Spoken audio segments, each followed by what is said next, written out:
Assalamualaikum warahmatullahi wabarakatuh. Selamat datang di Bahasa News. Ini media yang mengupas fakta tentang Aceh. Sebelum kita masuk lebih jauh ke cuplikan videonya, alangkah indahnya channel ini di-subscribe, komen, share, dan like terlebih dahulu, biar dapat memberikan informasi kepada seluruh dunia kabar tentang Aceh. Turki tidaklah asing di telinga masyarakat Indonesia, khususnya Aceh pada saat ini. Ikatan sejarah masa lalu yang telah mendarah daging, khususnya bagi masyarakat Aceh. Gerakan-gerakan pemuda Turki masa lalu juga telah menjadi inspirasi bagi perjuangan kemerdekaan Indonesia.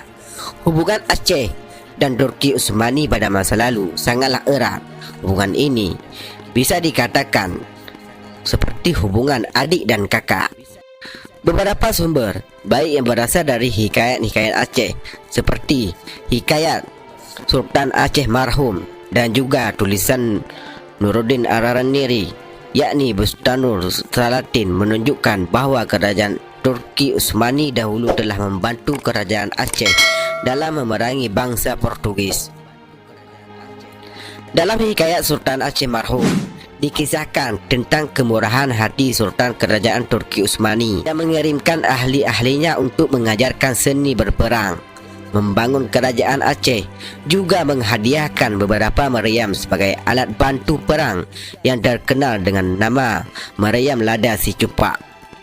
Dinamakan meriam Lada Si Cupak karena jauh dan rumitnya perjalanan dari daratan Aceh ke kerajaan Turki yang mengakibatkan utusan kerajaan Aceh tersesat sampai memakan waktu 3 tahun untuk sampai di daratan Turki.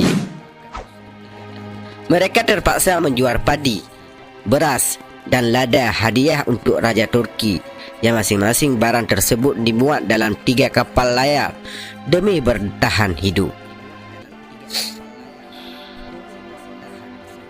Rombongan Aceh yang tiba di Istanbul dengan kapal bermuatan lada, komoditi paling berharga zaman itu, ditugaskan Sultan Alauddin mempersembahkan lada yang dibawa kepada Sultan Sulaiman. Lada yang dibawa itu juga menjadi sumber perbelanjaan selama rombongan itu di Istanbul, menanti dibenarkan menghadap Sultan Sulaiman yang sedang memimpin tenteranya di Hungari.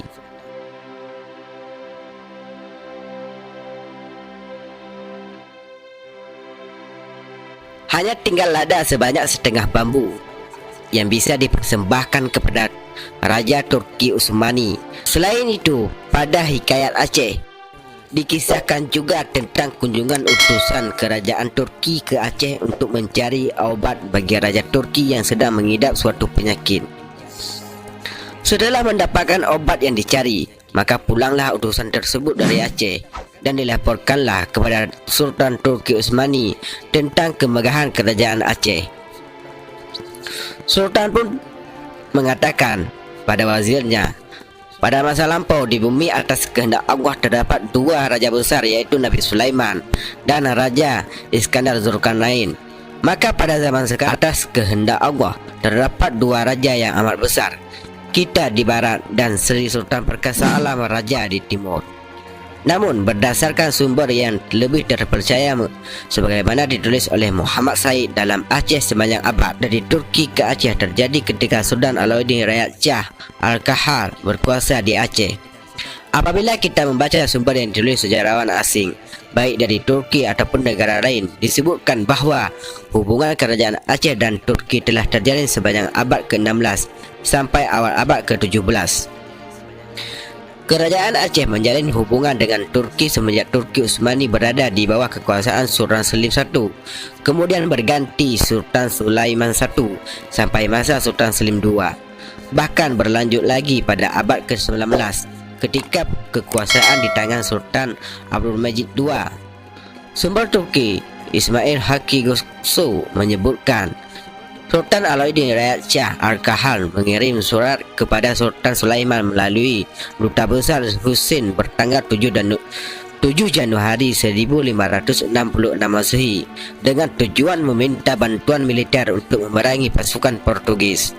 Namun bantuan berupa ahli perang, kapal, meriam, tentara bersenjata lengkap tidak dapat segera dikirimkan dikarenakan beberapa peristiwa yang terjadi di Istanbul pada saat itu, termasuk juga peristiwa pengangkatan Sultan Selim II menggantikan Sultan Sulaiman yang mangkat. Sejak 1453 Masehi hingga 1924 Masehi, iaitu dari detik Muhammad Al-Fatih membuka kota Konstantinopel hingga ke saat Mustafa Kemal Atatürk mengisytiharkan berakhirnya institusi Khalifah Utsmaniyah di Turki. 1001 peristiwa tercatat di lembaran sejarah Islam. Keagungan Sultan Sulaiman Al-Qanuni, pemimpin Imperial Utsmani yang mewariskan kemegahan Islam melalui perluasan jajahan takluk dan penyebaran agama Islam, masih disebut hingga hari ini.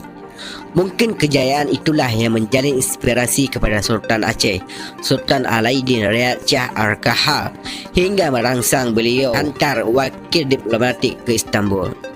Saat itu ancaman Portugis di Nusantara, para rombongan Aceh turut menceritakan hal itu kepada Sultan. Maka baginda mengerahkan armadanya bersama meriam Turki. Ahli pembuat meriam dan senjata api pulang bersama rombongan Aceh.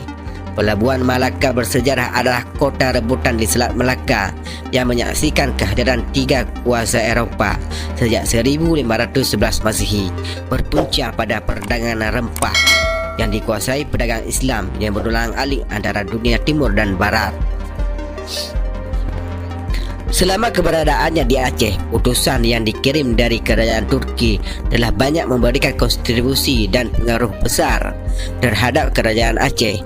Di samping hubungan dagang antara dua kerajaan tersebut, Turki Utsmani juga mendirikan akademi militer di kerajaan Aceh yang telah mencetak pemimpin perang tangguh. Salah satunya Laksamana Kemalahayati. Ini semua pengaruh dari kerajaan Turki Utsmani. Hubungan antara dua kerajaan berlanjut lagi pada pertengahan abad ke-19 ketika Belanda menjajah Aceh. Sultan Aceh meminta bantuan kembali kepada Turki Utsmani agar mengirimkan pasukan dan juga meminta kerajaan Aceh agar ditegaskan sebagai bagian dari Turki Utsmani. Tujuannya agar Belanda tidak dapat menguasai tanah Aceh. Namun, pada abad ini, Turki Utsmani telah mengalami kemunduran karena kekuatan Eropah yang semakin kuat dan semakin berkuasa di tanah Turki. Tidak banyak hal yang bisa dilakukan. Walaupun Turki Utsmani mengirimkan sejumlah utusannya ke Aceh, sekalipun tidak berhasil mengusir penjajah dari Malaka, Kesultanan Aceh memberi isyarat jelas kepada Portugis bahawa Aceh bukan negara sembarangan dan kerajaan Islam terbesar di Nusantara itu turut mempunyai sekutu dan sangat disegani oleh tanah Eropah. Setelah sekian lama tidak berhubungan dengan Aceh, Turki kembali mengirimkan bantuan kemanusiaannya setelah bencana gempa dan tsunami terjadi pada akhir tahun 2004.